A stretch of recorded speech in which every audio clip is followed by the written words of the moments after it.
19장 이스라엘 자손이 애굽 땅을 떠난 지 3개월이 되던 날 그들이 시내 광야에 이르니라. 그들이 르비딤을 떠나 시내 광야에 이르러 그 광야에 장막을 치되 이스라엘이 거기 산 앞에 장막을 치니라. 모세가 하나님 앞에 올라가니 여호와께서 산에서 그를 불러 말씀하시되 너는 이같이 야곱의 집에 말하고 이스라엘 자손들에게 말하라. 내가 애굽 사람에게 어떻게 행하였음과 내가 어떻게 독수리 날개로 너희를 업어 내게로 인도하였음을 너희가 보았느니라. 세계가 다 내게 속하였나니 너희가 내 말을 잘 듣고 내 언약을 지키면 너희는 모든 민족 중에서 내 소유가 되겠고 너희가 내게 대하여 제사장 나라가 되며 거룩한 백성이 되리라. 너는 이 말을 이스라엘 자손에게 전할지니라. 모세가 내려와서 백성의 장로들을 불러 여호와께서 자기에게 명령하신 그 모든 말씀을 그들 앞에 진술하니 백성이 일제히 응답하여 이르되 여호와께서 명령하신 대로 우리가 다 행하리이다. 모세가 백성의 말을 여호와께 전하매 여호와께서 모세에게 이르시되 내가 빽빽한 구름 가운데서 내게 임함은 내가 너와 말하는 것을 백성들이 듣게 하며 또한 너를 영영히 믿게 하려 함이니라. 모세가 백성의 말을 여호와께 아뢰었으므로 여호와께서 모세에게 이르시되 너는 백성에게로 가서 오늘과 내일 그들을 성결하게 하며 그들에게 옷을 빨게 하고 준비하게 하여 셋째 날을 기다리게 하라.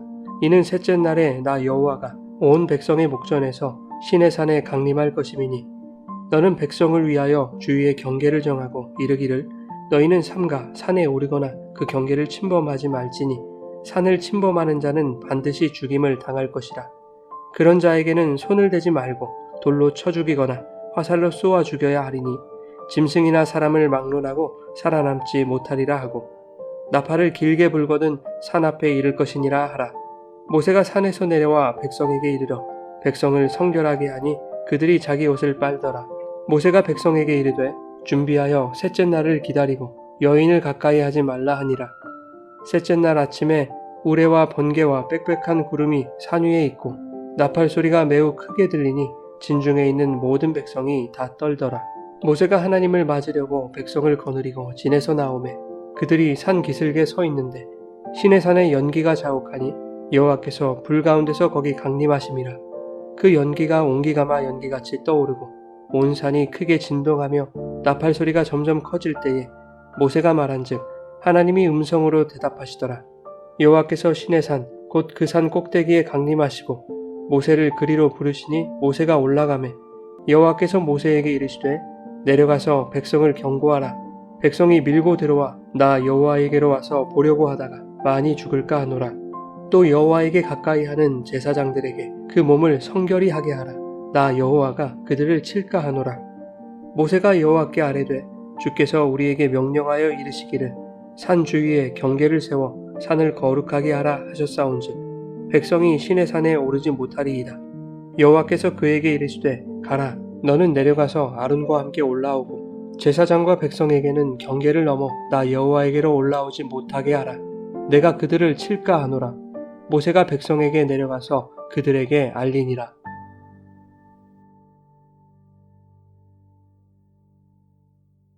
여러분 좋은 아침입니다. 오늘도 말씀의 은혜가 여러분의 삶에 풍성히 임하기를 소망합니다. 시내산은 모세에게 특별한 기억이 있는 장소입니다. 떨기나무의 불 가운데 임하신 하나님께서 모세를 부르셨던 곳이 바로 이 시내산이었죠. 두려움과 신묘함이 교차하던 그 장소에 하나님이 이스라엘을 인도하셨다는 것은 하나님이 모세를 부르셨던 것만큼이나 이스라엘 백성에게 있어서도 특별한 부르심이 주어질 것임을 기대하게 만듭니다. 또한 모세가 겪었던 두려움과 신묘함의 경험이 이스라엘 백성에게도 그대로 나타나게 될 것입니다.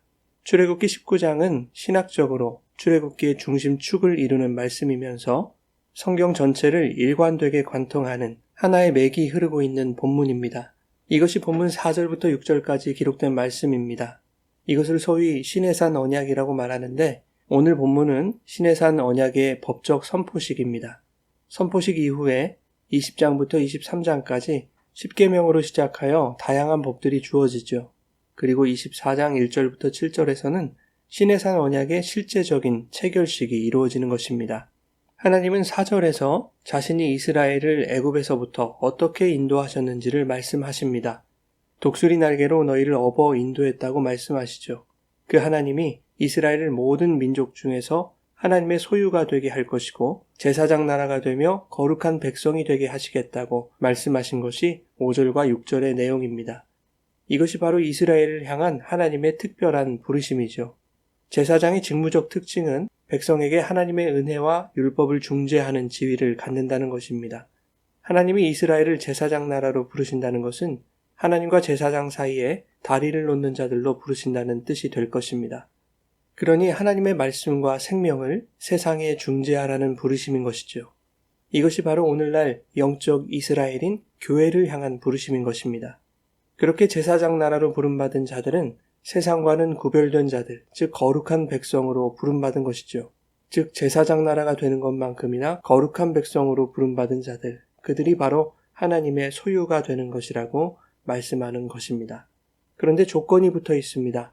5절에 너희가 내 말을 잘 듣고 내 언약을 지키면 이라는 단서 조항이 붙죠. 모세는 4절부터 6절까지의 하나님의 말씀을 백성에게 전합니다. 그러자 8절은 백성의 반응을 이렇게 전하고 있습니다. 백성이 일제히 응답하여 이르되 여호와께서 명령하신 대로 우리가 다 행하리이다. 백성은 여호와 하나님의 말씀을 잘 듣고 언약을 잘 지킬 것이라고 대답했습니다. 그러나 이 대답이 얼마나 허무맹랑한 다짐이었는지 증명되기까지는 그리 오래 걸리지 않았습니다. 32장에서 이스라엘은 모세가 시내산 위에서 율법을 받는 동안에 금송아지 하나님을 만들어버리죠. 한편 모세는 여호와의 명령을 지키겠다는 그 백성들의 다짐을 하나님께 전합니다. 그러자 하나님은 온 이스라엘에게 여호와의 임재를 가시적으로 드러내시겠다고 말씀하십니다. 하나님이 시내산에서 자신의 임재를 온 이스라엘에게 가시적으로 나타내시는 이 사건은 홍해 사건보다 더 극적이며 기적 같은 사건입니다. 그런데 그 목적을 9절에서 모세에게 이렇게 말씀하시죠. 내가 빽빽한 구름 가운데서 내게 임함은 내가 너와 말하는 것을 백성들이 듣게 하며 또한 너를 영영히 믿게 하려 함이니라. 즉 하나님의 말씀을 듣고 모세를 통해 하시는 하나님의 말씀을 믿게 하려는 것입니다. 이로써 믿음은 들음에서 난다는 원리가 구약에서도 증명되는 것이죠. 하나님은 10절에 모세에게 백성들을 성결하게 하라고 명하십니다. 그리고 하나님이 시내산에 강림하시는 그 셋째 날을 기다리게 하라고 말씀하시죠. 하나님은 자신이 시내산에 강림하는 가시적 임재의 그 두렵고 신묘한 경험을 준비하기 위한 성결의 3가지 요소를 가르쳐 주십니다. 그리고 3일간의 시간을 주시는 것이죠. 성결의 3가지 요소는 이렇습니다. 첫째는 옷을 빠는 것이고, 둘째는 성관계를 금하는 것이며, 셋째는 경계를 지키는 것이었습니다. 특별히 하나님은 경계를 지키는 것을 강조하셨습니다. 이것은 하나님의 순결하심과 이스라엘의 부정함 사이에 큰 간격이 있음을 증명하는 것입니다. 이스라엘은 아무리 옷을 빨고 여인을 가까이 하지 않아도 순결하신 하나님 앞에서 자신의 성결을 자랑할 수 없는 존재라는 것을 의미하는 것입니다. 그들은 옷을 빨고 금욕은 할 수 있을지 모르나 결국 경계를 침범하지 않습니까? 시내산 위에 계신 하나님을 자신들의 뜻대로 시내산 아래로 끌고 내려왔습니다. 그것이 32장의 금송아지 사건이죠. 하나님이 정하신 경계를 넘어오는 것에 대해서는 12절에 반드시 죽임을 당할 것이라고 경고하십니다. 이것은 선악과 사건을 떠오르게 하는 것이죠. 먹으면 반드시 죽을 것이다 말씀하신 그 선악과는 하나님이 아담에게 정하신 경계였습니다. 그러나 하나님처럼 될 수 있다는 뱀의 꾀임에 아담은 경계를 침범한 것입니다. 그것이 인류의 죄가 되었고 죄의 삭은 반드시 죽는 사망의 형벌을 가져왔습니다. 경계를 침범하는 것은 자신이 하나님이 되려는 오만한 죄입니다. 인간은 자신의 판단을 신뢰하고 하나님의 명령에 대해서도 자신에게 편리한 쪽으로 왜곡시키려는 경향성을 가지고 있습니다. 그 경향성은 다분히 자기 의존적이고 자기 숭배적인 인간의 결함으로, 즉 죄로 나타나는 것이죠. 하나님은 이스라엘에게 그것을 경고하고 있는 것입니다. 그러나 하나님은 자신의 경계 가까이로 이스라엘을 부르십니다. 13절에 나팔을 길게 불거든 산 앞에 이를 것이니라 라고 말씀하시죠. 이것은 이스라엘을 하나님의 경계까지 올라오게 하셔서 그 경계를 보게 하시려는 것입니다. 너와 나 사이에는 분명한 경계가 있다라는 것이죠. 순결하신 하나님과 불순한 이스라엘의 간극을 명확하게 보게 하심으로써 하나님을 두려워하고 경외하게 하시려는 것입니다. 18절에 드디어 모세가 과거에 경험했던 그 신묘함과 두려움의 경험이 온 이스라엘에게 임합니다. 시내산에서 떨기나무의 불 속에 임하신 그 하나님이 연기가 자욱한 시내산에서 불 가운데 강림하셨습니다. 우레와 번개, 빽빽한 구름 사이에서 매우 크게 들리는 나팔소리, 그리고 모세를 부르시는 하나님의 음성이 들립니다. 이 음성은 온 이스라엘 백성에게 들리는 음성이었습니다. 그런데 16절에는 이 신기한 일로 인해서 모든 백성이 떨었다라고 말하고 있습니다. 여러분, 여호와의 임재를 경험한다는 것은 두려운 일입니다. 하나님과 인간의 뚜렷한 경계를 경험하는 일이기 때문입니다. 절대 넘어갈 수 없는 경계. 그러나 그것을 끊임없이 침범하려 애쓰는 인간의 자기 의존적이며 자기 숭배적인 경향성을 깨닫게 되기 때문에 두려운 것이죠. 곤고한 인간의 실체와 사망의 몸인 나를 깨닫게 되기 때문에 그것은 두려운 일입니다. 그러나 그 두려운 현실을 직시해야만 두려움의 하나님을 경외할 수 있게 되는 것이죠. 그러한 이유에서 이 경계는 우리에게 반드시 필요한 것입니다. 시내산에 강림하신 하나님의 임재는 이스라엘 백성을 두려움에 떨게 했습니다. 그러나 하나님은 그들의 실체를 잘 아시는 분이죠. 경계를 확인하고 두려움을 경험하고도 그 경계를 넘어서려는 자들임을 하나님은 아십니다. 그래서 모세를 부르셔서 다시 백성에게 경고하게 하십니다. 21절 말씀입니다. 여호와께서 모세에게 이르시되 내려가서 백성을 경고하라. 백성이 밀고 들어와 나 여호와께 와서 보려고 하다가 많이 죽을까 하노라. 여러분, 교회 안에서도 하나님의 영역을 넘보는 사람들이 많습니다. 은사라는 이름으로 포장된 하나님 흉내내기들이 이 기독교 안을 성행합니다. 신유나 예언을 자기 능력으로 행사하려는 사람들이 참으로 많습니다. 기적을 자기의 것으로 만들고 싶어하는 사람들이 있습니다. 그들은 모두 경계를 넘으려는 자들입니다. 다시 말해 하나님이 되고 싶은 자들입니다. 신앙생활을 하다 보면 신묘한 경험이나 기적을 경험하는 때가 있습니다. 그때 우리는 그것이 바로 하나님의 영역이라는 것을 인정하고 그 하나님을 두려운 마음으로 경외해야 하는 것입니다. 신묘함만을 바라본다면 그곳에서 하나님은 보이지 않습니다.